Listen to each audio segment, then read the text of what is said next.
What's up, everyone? This is Christian Duke from ProgressiveActivist.com, back with yet another great podcast. Before we bring our guest on, I want to talk a little bit about what's in the news right now. And I think a lot of people are looking at that GOP report, the 50 national security experts calling Donald Trump the most reckless president should he get elected. Some of the names on this list are some of the biggest names in terms of national security. These are people that know the business, that have been in previous administrations, and they are petrified of a Donald Trump White House. So that's very interesting. Also, two parents from Benghazi victims have actually filed lawsuits against Hillary Clinton. I know that we don't like to talk about Benghazi, and we like to, shift the burden as far as Benghazi goes. A lot of folks, especially in the Hillary camp, do not like the fact that Hillary is blamed for this. But as Secretary of State, one could make the case that this was sort of her responsibility, and now we're going to see if a court is going to let this lawsuit go underway. And finally, in the news, Donald Trump makes a huge promise to small business owners, saying that in his administration, small businesses would not pay more than 15% income tax. I don't like to talk down to people, but any promise that Donald Trump makes, if anyone really thinks that they can take that promise to the bank, God help them, because this is a guy that to date has not been able to articulate a single policy initiative from beginning to end. All he is rhetoric and hyperbole, and honestly, I don't see how anybody could take this guy at his word. But he is the GOP nominee, so who knows? Who knows? Tonight, I want to welcome a very, very special guest. He is our first guest that has actually been on a committee, which I think is really important, sort of the behind-the-scenes work that a lot of people were wondering about and wanted to know. And I would like to welcome Mr. Dave Nelson from the North Carolina delegation, who sat on the Credentials Committee. Dave, how are you tonight? Doing great, Christian. How are you? I'm doing great also, and I really appreciate the fact that you've been so awesome about doing this interview. Initially, we were going to do it at 7, and now it's 8. And Dave actually wakes up at 4 in the morning to go to work. So this is very, very cool of you to do, and I really appreciate it. Not a problem. Awesome. So before we talk about sort of the nuts and bolts of the convention and what you did on the Credentials Committee, because a lot of people, like I told you off air, a lot of people were looking at the Credentials Committee and the Rules Committee with a lot of interest. Tell us a little bit about yourself. You're from North Carolina, so maybe what city you're from, what kind of work you do, and why did you decide to get behind Senator Bernie Sanders? Yeah, I'm from Greenville, North Carolina. It's a small blue dot in a sea of red. I work for the government, so I can't really go into that. Okay. Yeah, and we started an organization here. We had the first video conference meeting on July 29th last year, because I had heard about this candidate and wasn't finding any other venues that felt like they were adopting the candidate, hearing him out, and the video feed was very important. And the more I heard, the more I realized that this was my opportunity to vote for a candidate, as opposed to the lesser of two evils that I've always felt like I've had to do. Yeah, I mean, that's one of those things too. I mean, I feel like we've almost been indoctrinated as a country to vote that way. I mean, it's almost like, we get our little taste of democracy in the primaries, and then, and each party nominates their person. We just sort of have to, like you said, pick between the lesser of two evils, and we have to back a winner, and backing a third party is, quote unquote, throwing your vote away. So I totally understand that. So you get behind Bernie Sanders. What was the primary like in North Carolina? I mean, I know North Carolina being a southern state, I would imagine leans more conservative, even within the Democratic Party. I mean, did you find that experience during the primaries? Well, I realized fairly early on that if I was going to be significant in the campaign, we needed to have a structured organization out here. We didn't assign tasks, but we had a core of people that stood up and did what they needed to do. I hosted about 20, 25 events to include a rally the weekend before our primary. And we did voter registration drives. We did phone banking. I was very, very active, including volunteering on the national level. And it was inspiring to find that there were people that were like-minded, that were willing to work. Uh, it was inspirational. I mean, this is the first election where I've done anything more than vote. I don't think I've ever given to a candidate. And I, Absolutely. and I found this message so compelling that we could fix the problems, that those who benefited most from societal wealth could contribute to societal problems and to fix them. And it was inspiring. And yeah, the only other signs around here were Trump, and that didn't deter us. And I'm very proud that we won our precinct. But I got more and more involved. I got more and more involved on the county Democratic level as well. I started attending those meetings, encouraging like-minded thinkers to come to those meetings and participate. And I think we've made a difference.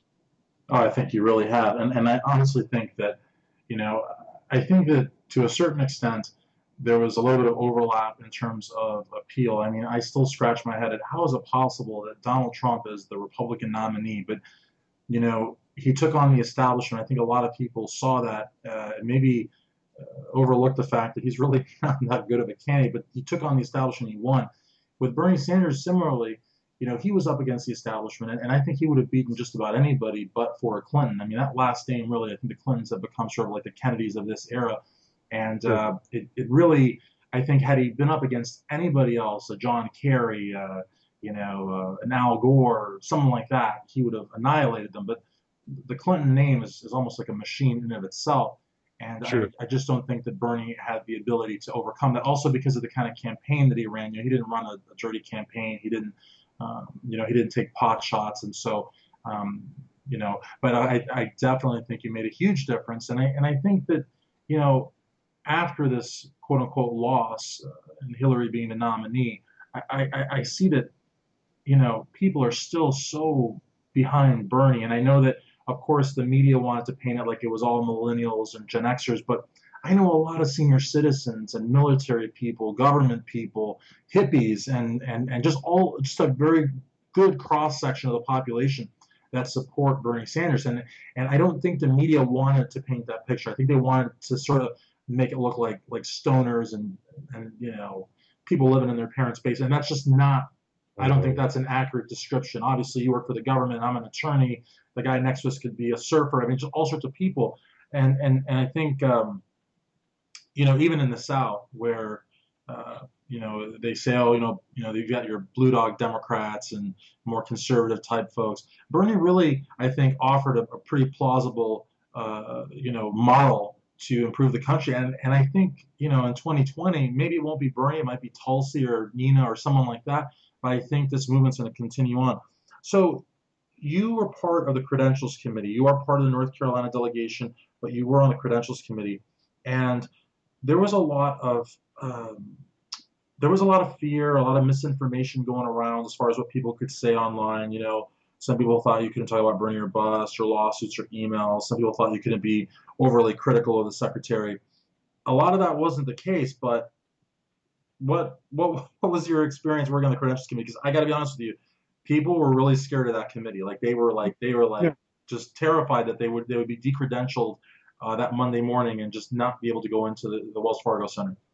I understand. I guarded my communications as well on Facebook, and um, didn't go putting hashtags of Bernie or bust or whatnot on for that very concern, is that I didn't want to be disqualified.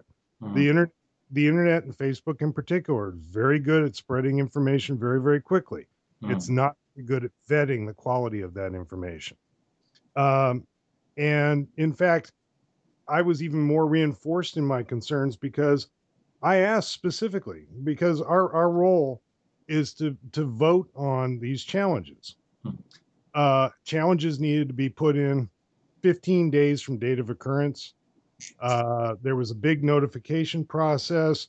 Lawyers were involved, and I was told in the email following my query that we would be told in advance what the challenges were, what we were going to need to do. Mhm. And I drove up to Philly from North Carolina, still not knowing. Wow. Um, I mean, the, that's insane. Yeah, that you would, yeah.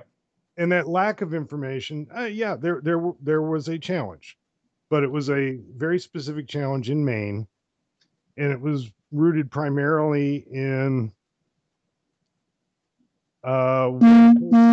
one person being put into a position uh, uh, over the position of an alternate. And that got reversed at our credentials meeting, and everybody was satisfied. The person that was added became the new alternate, and the alternate became the full delegate. That Okay. was it. Now you did say off air, and I hope it's okay to ask you about this, but you did say there was an issue with gender, a gender question. Yes, that was whether or not the main delegation was balanced in gender, and Okay. in fact, it was. Okay. It was misreported. Okay. Right. Because it's such an important committee, and the fact is, like you said, and I really liked what you said about Facebook. It's a very, very effective vehicle at spreading information, but not vetting it.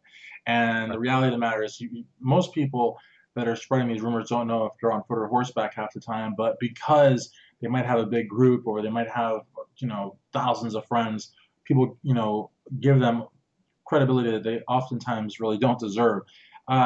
I was convinced that I was going to get decredentialed because I did so many podcasts and articles. But the interesting thing is, I talked a lot about burn your bus, but to this day, I don't. I've never put myself in that box or any box, whether it's burn your bus or Green Party or Jill Stein or even Hillary, because right now it's August. What is it? August the 8th. The election is for like more than 90 days away, and I just honestly I don't know what I'm going to do in November. So the last thing I want to do is put myself in a box. I mean, I certainly gave people a platform and an ability to talk about it. But let's talk about the convention because there's the mainstream media, and I don't know where they get this information from. Maybe they get it from Facebook. Who knows? The mainstream yeah, the mainstream media is saying that the vast majority of Bernie Sanders supporters are now behind Hillary. I'm not seeing that. And I talked to delegates from all over the country and delegation members and supporters, and I'm just not getting that. So before we talk about November, of course, what were your overall impressions of the 4 days in the Wells Fargo Center, and of course the Philadelphia Convention Center, where there are also sort of convention-related speeches? What was your take on the overall week that was a convention? I was extraordinarily unwelcome by the majority of people there, and I felt that the whole time that I was there.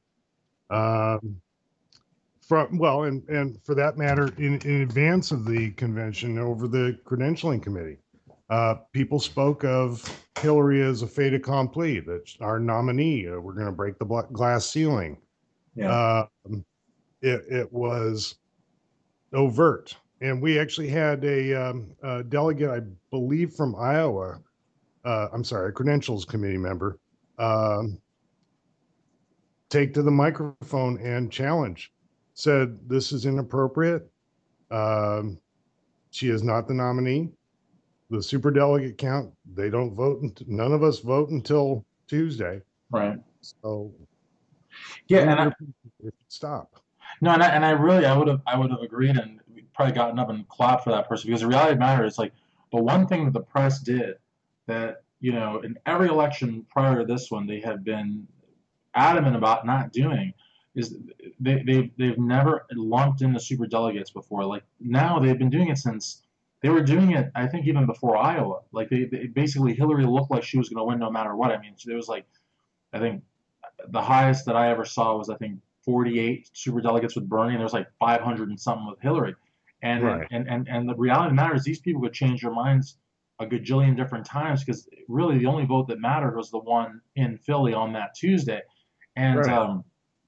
and I really like that you chose the word overt instead of covert because you would think that yeah that it would be very covert behind the scenes, real subtle that they'd be pushing Hillary even though she wasn't the nominee, but they were really in everyone's face about it. Oh, And absolutely. and some of the staffers that, again, uh, the email hacking, the big news broke that Monday morning, and so everybody was talking about it, and so this I think would have been a very opportune time for the DNC to have played that impartial role that they were supposed to play the whole while, but they didn't Right. do it. And what you had were staffers that were actually holding Hillary signs on Monday. She wasn't the nominee on Monday. Oh, no, no, no, no, no. You missed it. On Sunday, when it happened, Debbie Wasserman Schultz was supposed to open our meeting. Oh wow, yeah. I got there Sunday afternoon, so I wasn't in the I wasn't like in the game as of really Mondays when I was on in the game. So but you were there Sunday, of course, and even before that for your meeting. So yeah. So what happened on Sunday? Well, the agenda was handed out in the package when we checked in, and it clearly said the meeting was going to be opened by Debbie Wasserman Schultz. And it's like, okay. And she did not. Late in the meeting, Donna Brazil did show up. She did not address the audience. And we thought that was curious. Hmm. Uh, those of us online, we did find out that Debbie Wasserman Schultz had, in fact, stepped down during our meeting. Wow. So, yeah. Doesn't So, yeah, it doesn't inspire a lot of confidence in the process.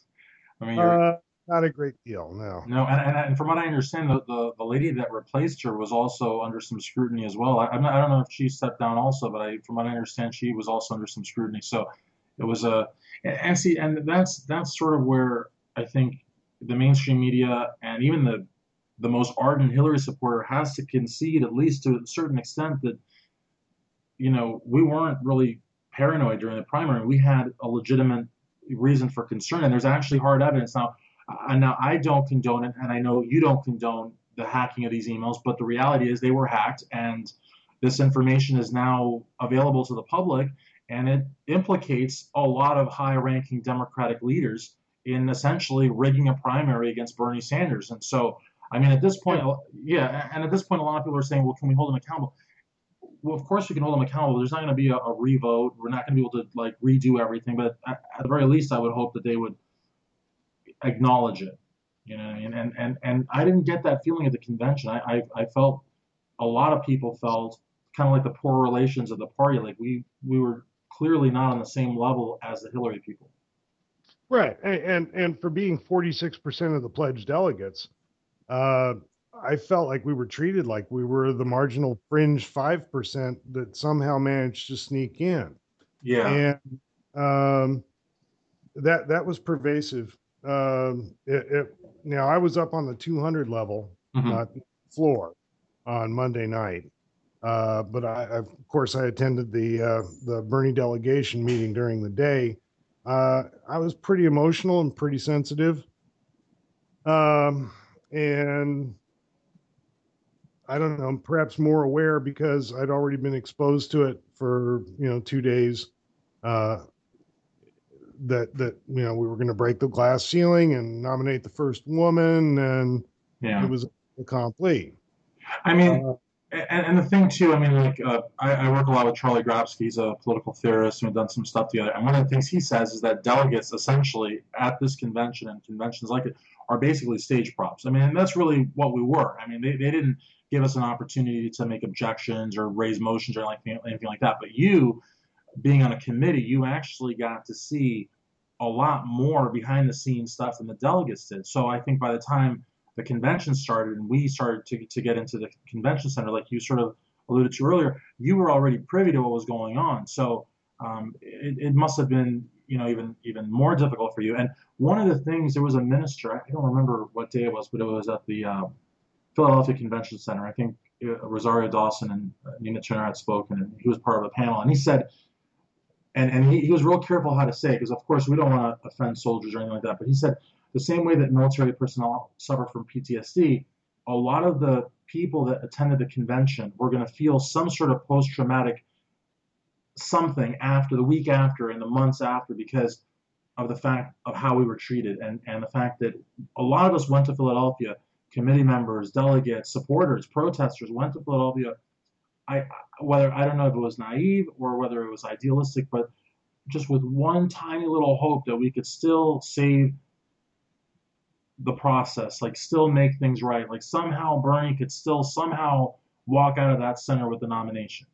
And Well, it became so abundantly clear, I mean, almost immediately that we were just basically there, and they didn't want to hear us, see our signs, or I mean, we just were not. We were lesser. I don't know. yeah, well, we were felt made to feel marginalized and on the fringe. Uh, but I don't know. That feeling that something might happen was heightened by what I had experienced on Sunday. Hmm. And I felt like there was a real possibility that something else might come out. And yeah, it was probably magical thinking, but it sure felt real at the time. That something so awful was going to come out that it would be okay. We would be okay, and the right candidate would be nominated. Yeah, and it's crazy because I'm very Um, yeah. Sorry, go ahead. Sorry. no, well, that persisted, and right up until the end of the roll call, Hmm. and on Tuesday night, and I participated in the walkout as well. Hmm. Um, I did not go over to the media tent. I was too late to get in on that Yeah. because they'd already cordoned it off. Yeah, I But was sitting outside in a protest, and I'm not going to mention names, obviously, because of security reasons. But I'm very chatty, and I like to talk to people. And I think I spoke to some Secret Service people, and I spoke to some marshals, and just like about just like boxing, bodybuilding, whatever, because I love sports. But I asked a few of them. I said, "Do you feel like maybe we're getting a raw deal here, like with the short end of the stick? Just like unofficial." And everyone that I talked to, all the cops, all the staff, not DNC people, but regular staff, they all basically said like they couldn't. They empathize with me. I mean, they like especially the law enforcement guys. They felt terrible. Like the ones that I spoke with, and again, I'm not going to mention names because I mean it's not germane to the issue. But I feel like everybody, even some of the press that were there, like initially they thought we were just like a bunch of nut jobs, and then when they saw what we were all about, because we really, I think a lot of the press went there because they wanted another 68 convention, and we were very like every cop I spoke to, I said, how are the protesters doing, the delegates, and they all said they were respectful, they listened to the rules, nobody was a loudmouth or and so you know the press, I think, were a little disappointed by the fact that we didn't, make jerks out of ourselves. And but even still, we were still not treated quite the same, and it was very unfortunate. And last thing I'll say on the subject too is I was almost not grateful. That's not the right term because, as you correctly said, we were 46% of the party. But I almost felt they were going to do to Bernie what they did to poor Jerry Brown in '92, where he went in there with I think like 500 or 600 delegates, and they wouldn't let him address the convention. They wouldn't let him speak.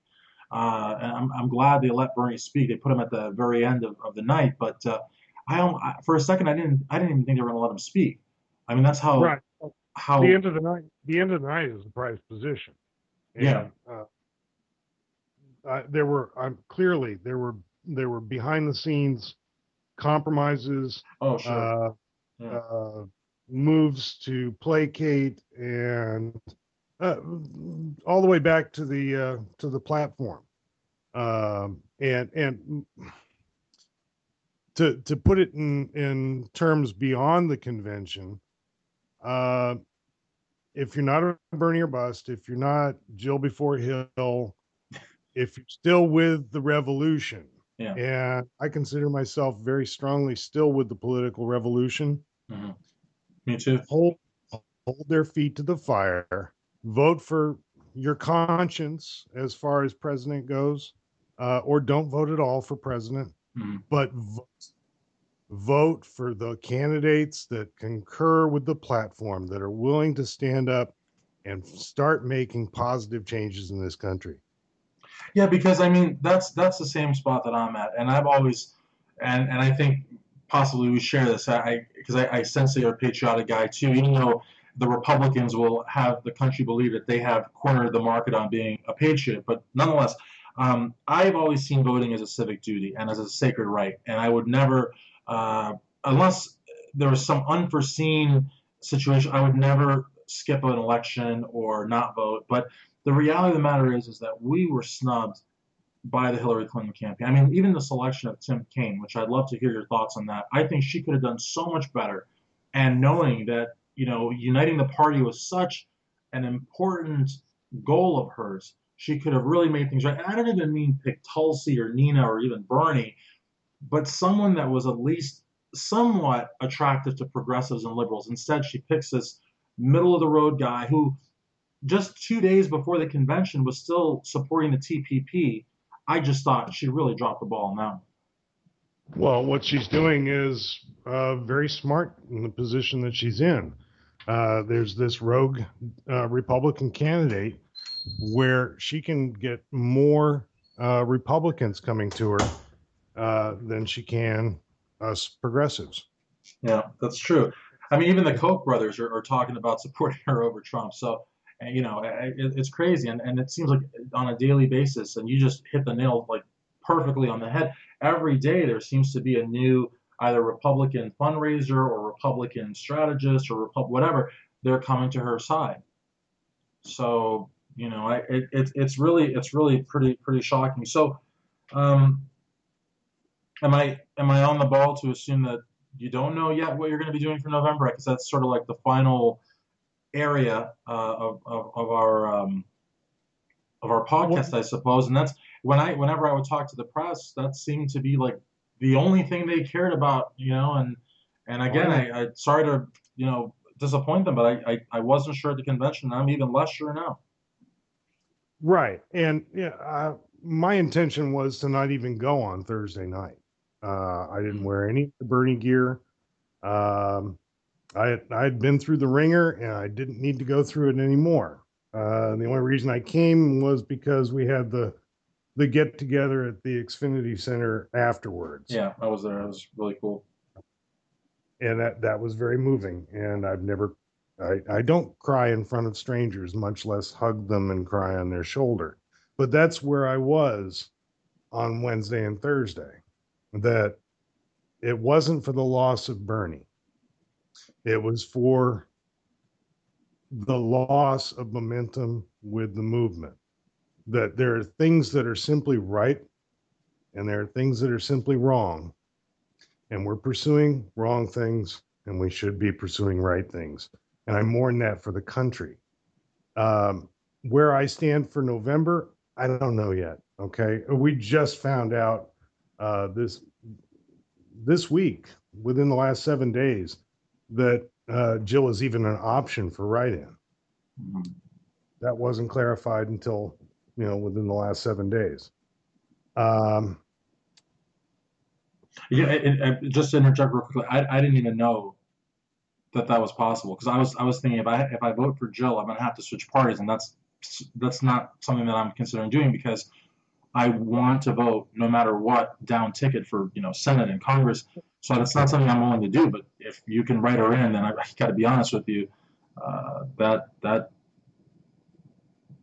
makes me sort of reflect even more. I mean, I'm not. I think a lot that's of yeah. that's North Carolina. Oh, okay. Well, I have to look at Kentucky because what's crazy is some states. There's not many of them, but there's a small handful of them that you can write in whatever. It doesn't matter. They'll throw your vote out. So so I'll have to look into that. But just one thing on that real quickly. I'm in Kentucky, and some of let's I don't want to say delegates. Some people, let's just say that some people that I've spoken to are considering voting for Jill because Kentucky is not a swing state, so it doesn't really matter. But I think that's a bit of a cop out. I think people have to vote. Like again, and I said this off air with you, and I'm still shocked that I'm subscribing to anything that Ted Cruz has to say because Ted Cruz is so weird. But when he went to the GOP convention, all he said was vote your conscience, and I, Right. I got to say that and again, I do not want to throw Bernie under the bus because some people say he's sold out, and I say if you think Bernie Sanders sold out, then you at least in my book, don't understand the political revolution because I feel like, President Obama pulled him in one direction, Harry Reid pulled him in one direction, the party pulled him in another direction. So and he wants to do the right thing by the country, and I would bet my life on it that he feels that voting for Hillary is the lesser of two evils and he can live with it, but I don't think there's a hair on his body that is enthusiastically supporting her. And even when he nominated her by acclamation, he like left the room very quickly. This is not, you know, what I mean, again, but that's a lot of speculation. But I think that Bernie is thinking about the bigger picture. But at the Right. same time, I know that he will I know that he will understand that I don't um, that I will not do the favor for him that quickly either. That I may actually not do the favor for him of voting for Hillary because it is a little much to ask for. Well, I understand that, but I do agree with Bernie's other point that Trump cannot be president He of the can't United States. really. He can't. He's an idiot. I mean, and I hate to insult people like that, but he really isn't. I mean, yeah, he's I'm speechless that because I have a lot of friends that are conservatives, a lot of them, and I have a lot because I'm involved with the fitness industry and bodybuilding, and a lot of my friends that are conservatives are in the military. I work for the government, and they're very very smart people. But what's interesting is that a lot of conservatives do not like Donald Trump, and they're also like oblivious as to how he got the nomination. So I don't know how he did that, but he's the nominee. So it's Right. frightening. It's very frightening. So. Yeah. And Um, I can't even imagine him like he says he wants to go meet with Kim Jong Un in North Korea. I can't imagine what those two would talk about. It's very frightening. But who knows? I'm sorry. yeah. Well, and yeah, I think the important thing now is that we remain active. Hmm. If you want to change the Democratic Party, there's one way to do it: show up, Yeah. and that's the key thing that we need to remember. That if you have faith that the Green Party can be built up in time for 2020, do it. Work this.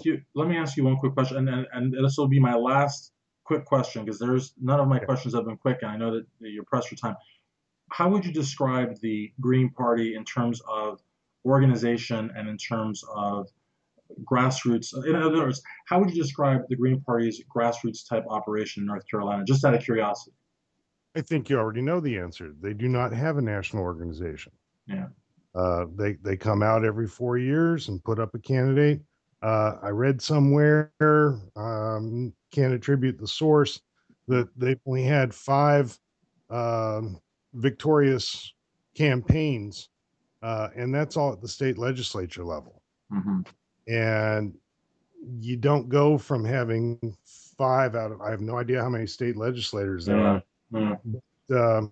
But, if you haven't won anything on a national level, not even a Congress or a senatorial race, the realistic move, the scaling up of that organization Hmm. and what required in less than 100 days is extraordinarily unrealistic. You're right. I mean, you're so right. But as we did talk off air, if if if being the big operative term, if it could possibly lead to something in 2020, if this could be the foundation, but that's a big if. And like you said, we have a lot to think about. I mean, it's um, Well, it's pretty daunting actually. right. Well, my personal thought is, of the two paths to 2020, Hmm.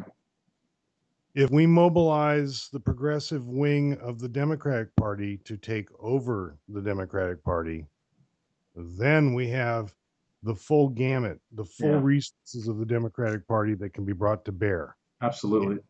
And Eh, I told somebody at a meeting earlier this week that what it takes is a room full of 50 Democrats. We have 26 progressives in there.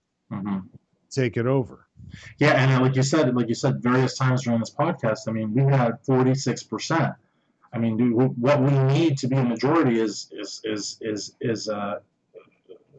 what five, it's nothing. I mean, like basically, I mean, and God forbid Donald Trump wins, but let's play devil's advocate. Let's say he does win in 4 years with Donald Trump in the White House. We'll make that 5% in 90 days. I mean, and you know, I mean, so I mean, I don't want Donald Trump to win, but you know, if he did, that would be the best guarantee that a progressive would essentially be the nominee in 2020. But even if Hillary wins, again, the the the there is a light at the end of the tunnel. With 46%, we can easily take over the party. Sure. And that's, I mean, I'm going to show up to our local office opening on Thursday, and we're going to have our senatorial candidate there, and I'm going to ask her about specific items in the platform and whether or not she'll support them. And Absolutely. however she answers, at least she knows there are people out in the world, people that have worked for campaigns and have done remarkable things considering where we came from in June of last year, um, that we should be listened to. So, I mean, whether or not you came into this general election in whatever race you're running for, you need to be mindful that 46% of the pledged delegates supported a progressive populist that really are going to need to be involved in the general. You need us if you're one of those candidates in order to beat the opponents. And That's an awesome sentiment. That you need us. That's exactly right. I mean, they do need us. yeah, whether they know it or not, I don't think they knew it in Philadelphia. I don't think so either, but I think they know it now because again, like the the bulk of the supporters were still here, and we're talking about a political revolution, a progressive movement, and in 2018 we're gonna have the brand new Congress movement. I mean, I Right. think they realize that we're serious and we've got all the time in the world, so we're not going anywhere. So Right. hopefully they'll take us seriously. And once you awaken to what can be done and what needs to be done, it's hard to go back to sleep. Absolutely, absolutely. Well, listen, I really want to thank you for taking the time. Oh, I can't imagine waking up at 4 in the morning, much less doing that every day. So, and I know that you said you work for the government. You can't say what, but I will say thank you for your service because I have a feeling that you're the reason that we live in such a great country and such a safe country, and I really appreciate that. well, Um, thank you, Steve. Absolutely. So, for Dave Nelson, this is Christian Duke. Make sure to check out this interview throughout Facebook and, of course, at progressiveactivist.com.